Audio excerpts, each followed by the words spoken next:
There are children out there with neurodiversities. We have to focus on them. Here's the thing, I was one. I was failed at school, and I therefore failed at school again and again and again.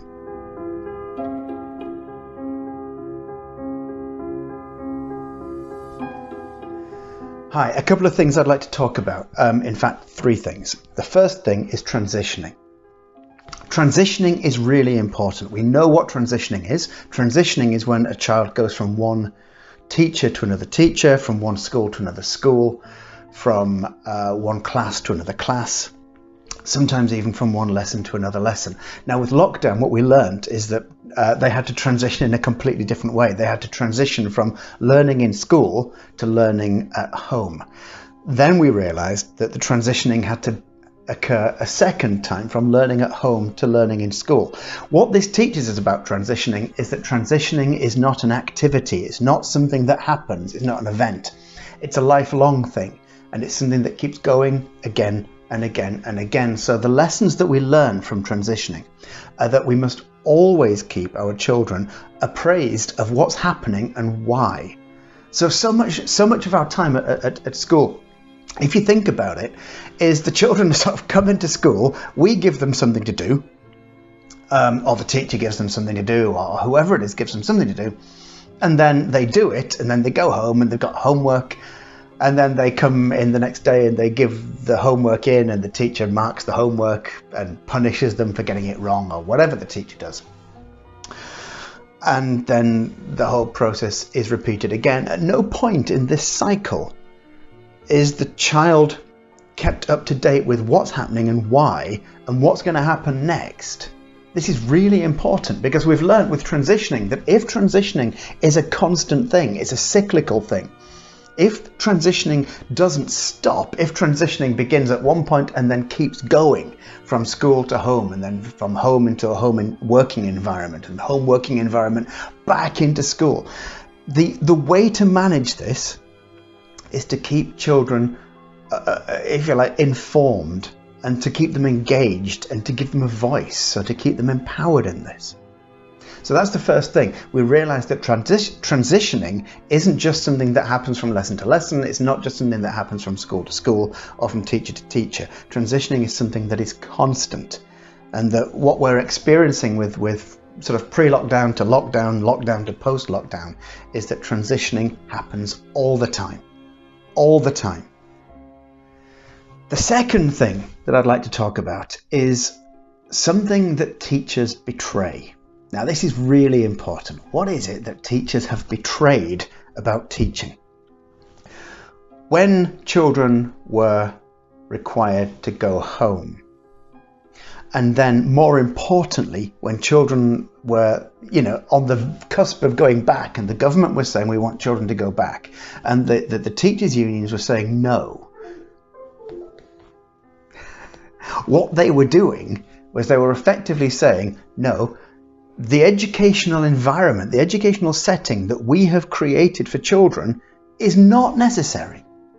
That's what they were saying. They were saying that effectively, we've told them a lie for years and years and years. We've said that if a child skips school for a week to go on holiday with the parents, then that's a punishable offence. But actually, when teachers' unions and headmasters are saying, no, you don't have to come back to school, there are things that are more important, you can keep learning at home, then they've betrayed what's really going on. Okay? School is not there as a structure to straitjacket children. School is there as a tool, as a means, as a function of learning.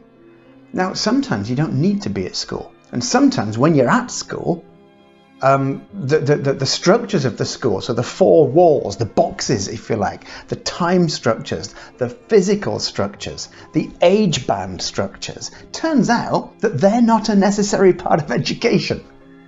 And we've learned this from lockdown. We've learned that when teaching unions say, no, you don't have to go back to the traditional structures of education because we don't think it's correct yet, what they're saying is those traditional structures of education are not necessary. Once we unlock the key of saying they're not necessary, then all we have to do is we've got to say, well, what's possible? If the traditional ways of doing it are not necessary, if the unions, the teachers, the head teachers, if these people are saying you don't have to do that, then let's think outside those boxes. Let's think outside the box of the classroom. Let's think outside the box of the 1.5 hour lesson or the 45-minute lesson. Let's think outside of the box of the age ranges. Let's think outside of the box of how we used to do it and say, well, actually, now we've realised, because we had this realisation imposed upon us, now we've realised that there are better ways of doing it. The next thing we need to think about is the intersectionality of neurodiversity. So on my website, Dyslexia Bites, please check it out, dyslexiabites, bytes.org. On the website, Dyslexia Bites, I talk an awful lot about intersectionality. Intersectionality and comorbidity. So what do we mean by this? Well, the first thing is comorbidity is effectively where if you have dyslexia and you have dysgraphia and you have dyspraxia and you have ADHD, these are what we call comorbid. Okay? Intersectionality is where you have dyslexia and you come from a poor background, where you have dyslexia and you're a girl, where you have dyslexia and you have particular religious leanings. So it's if you like, it's not from within you, it's from without you, if you can make that kind of distinction, which I know it's a little bit difficult to do. In going back to school, we have to be very, very careful, because first of all, the comorbidities really come in. ADHD, autism spectrum condition. These things are really key because, of course, there's a whole lot of new sensory stimuli coming into the child. The child has to go back to school. The sensory environment is completely different. The regimentation of school is really different. This is really bad for kids with dyslexia and ADHD in particular. The way that school is set out is almost designed to make the child vulnerable. And that child is at a very, very vulnerable stage right now. So with comorbidity, we have to think, okay, this child's got dyslexia. The chances are, if the child has dyslexia, the child also has maybe Irlen syndrome or ADHD. These are very, very common indeed. If you have, for instance, ADHD, this could also be very, very comorbid with dyspraxia. If you think about it, a lot of people think of fidgety children, if I can use that kind of old-fashioned terminology, fidgety children as probably having ADHD. And yet think about this, dyspraxia, one of the things that dyspraxia affects is your sense of balance. Now, try standing on one leg for 30 seconds. And when you stand on one leg, see what happens. And I guarantee you'll start moving, because your body has to rebalance itself all the time. People with dyspraxia have a sense of balance sort of deficit in that respect. And so you'll find that there's an awful lot of movement and fidgeting with dyspraxic kids. It's often mistaken for ADHD. Well, actually, it's not an ADHD, not necessarily an ADHD symptom at all. It could quite easily be a symptom of dyspraxia. So ADHD and dyspraxia are either comorbid or confused with each other. Other things that are comorbid, often things like ADHD and autism. These are often very, very closely linked. Now, we then turn to things like the intersectionalities. Intersectionalities are really important because if you have a child from, let's say, a very poor background going to a school, the culture shock of going from a poor, often crowded, and maybe, you know, potentially sort of disruptive background into a school regimented environment is quite high. And so we've got to watch for the fact that there are some poor kids who may well have neurodiversities who are suddenly being put into a new school environment. Children who have got autism are going to find themselves overwhelmed by the fact that they're now in a new environment filled with other children. Okay, now this sort of environment filled with other children is a horrendous thing for somebody with autism, potentially somebody with autism to have to cope with. And so we've got to be very, very careful about taking somebody with neurodiversity from a home environment into a school environment. This is really, really, really key. When you're at school, you have to do things in particular ways. When you're at home, the use of technology is actually, if you have access to technology, which a lot of people from socio-economic, sort of poorer socio-economic backgrounds don't, but if you have access to technology, people find that they can use digital technology to help overcome some of the challenges of, for instance, dyslexia and ADHD. It's easier to chunk things for a start off. Schools need to take this into account. Schools need to start thinking more in terms of chunking things, in terms of removing the stresses, in terms of letting people move. Because at home, I guarantee they're not sitting in front of a whiteboard looking at what the teacher's writing down. They're not doing it like that. They're learning in different ways. And actually, if we then go to the educational philosophy, for instance, of John Dewey and Parker, and even, you may not like me saying this word, Montessori, you'll find that the action of doing is the action of learning. The action of engaging with something is the action of learning. At school, this engagement then becomes almost a fabrication. It becomes almost inauthentic because it's not the kind of engagement that you do in real life. And so we have to be very, very careful of making that transition from, if you like, hands-on learning by doing at home, which isn't so regimented and it's not so strict, to the far more regimented, strict learning at school.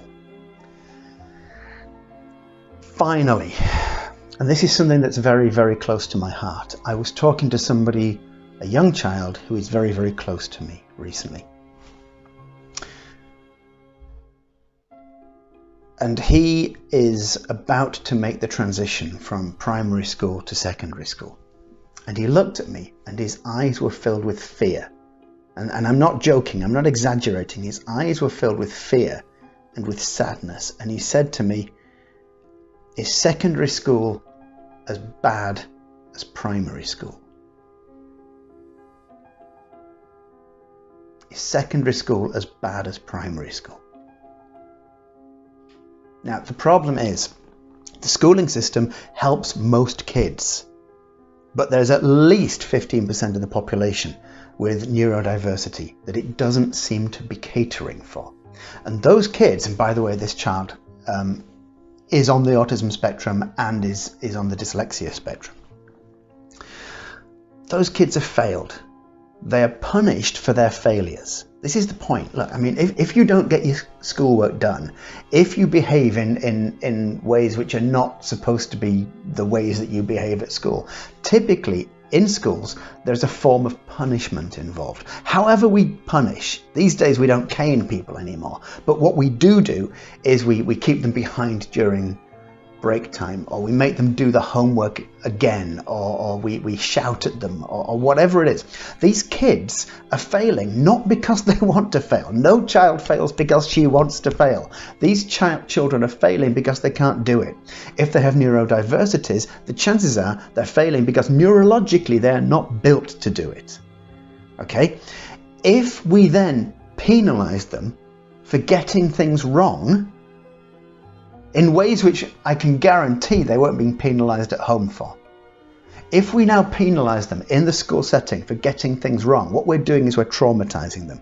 If we, for instance, keep them in during breaks, we're depriving them of the very sort of breath of life, the fresh air of interacting with friends. That's the only thing that rescues them from the horror of school. If we make them do the homework again, what we're asking them to do is repeat that very thing that traumatized them in the first place. There are children out there with neurodiversities. We have to focus on them. Here's the thing, I was one. I was failed at school, and I therefore failed at school again and again and again. Thankfully, I'm okay now. I'm doing my doctorate, but I'm 50. Most people get their doctorates done when they're 23, 24, 25. I'm twice that age. This is how long it takes people like me, effectively. This child said to me, "Is secondary school as bad as primary school?" What he was not saying is, I'm a unique case. What he was saying is, there are thousands of kids like me. The statistics are clear. Most teachers are not equipped in terms of support, in terms of training, or in terms of time, let alone money, to identify neurodiversity. Suddenly, all these kids are coming back into the classroom at once, and the teacher has to not only deal with teaching, but deal with identifying neurodiversity, which the chances are she can't do because she hasn't been trained to do it.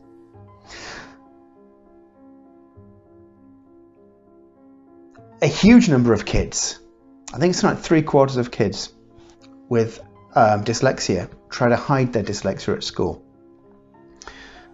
Most dyslexic kids, over 50% of dyslexic kids, try to avoid school because of their dyslexia. And nearly 50% of them drop out of school at the earliest occasion. We have an opportunity. We actually have an opportunity. Now school is coming back. We have an opportunity to look back on what we meant when we said, oh no, kids don't have to come back to school yet, it's too dangerous. What we meant is, we recognize that the old structures of doing things are not the only structures of doing things. Integrated learning, learning at your own pace, praising and marking children for input, not for output. Input as in, well, you know, did you spend a long time on it, or did you really think about it, or did you do this in a new and original way, as opposed to, did you get the answer right? There is so much we can learn from lockdown. Transitioning is not a one-off event, it's a continuous cycle of events.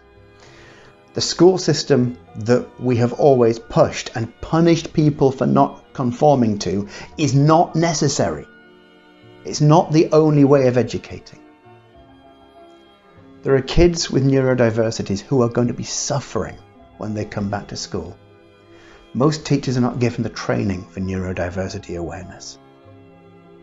The one thing we can do is we can start to change the old structures of what we used to do, and perhaps, hopefully, accommodate more people. You know, in a classroom, in homework, does everybody have to do the same job in homework? So does every child have to produce the same type of homework in the same way? Or could you have groups of kids doing homework collectively, for instance? And some of the kids are producing one type of output, and other kids are producing another type of output. This is basic differentiation that they teach you they should teach at teacher training college. Basic forms of differentiation, basic forms of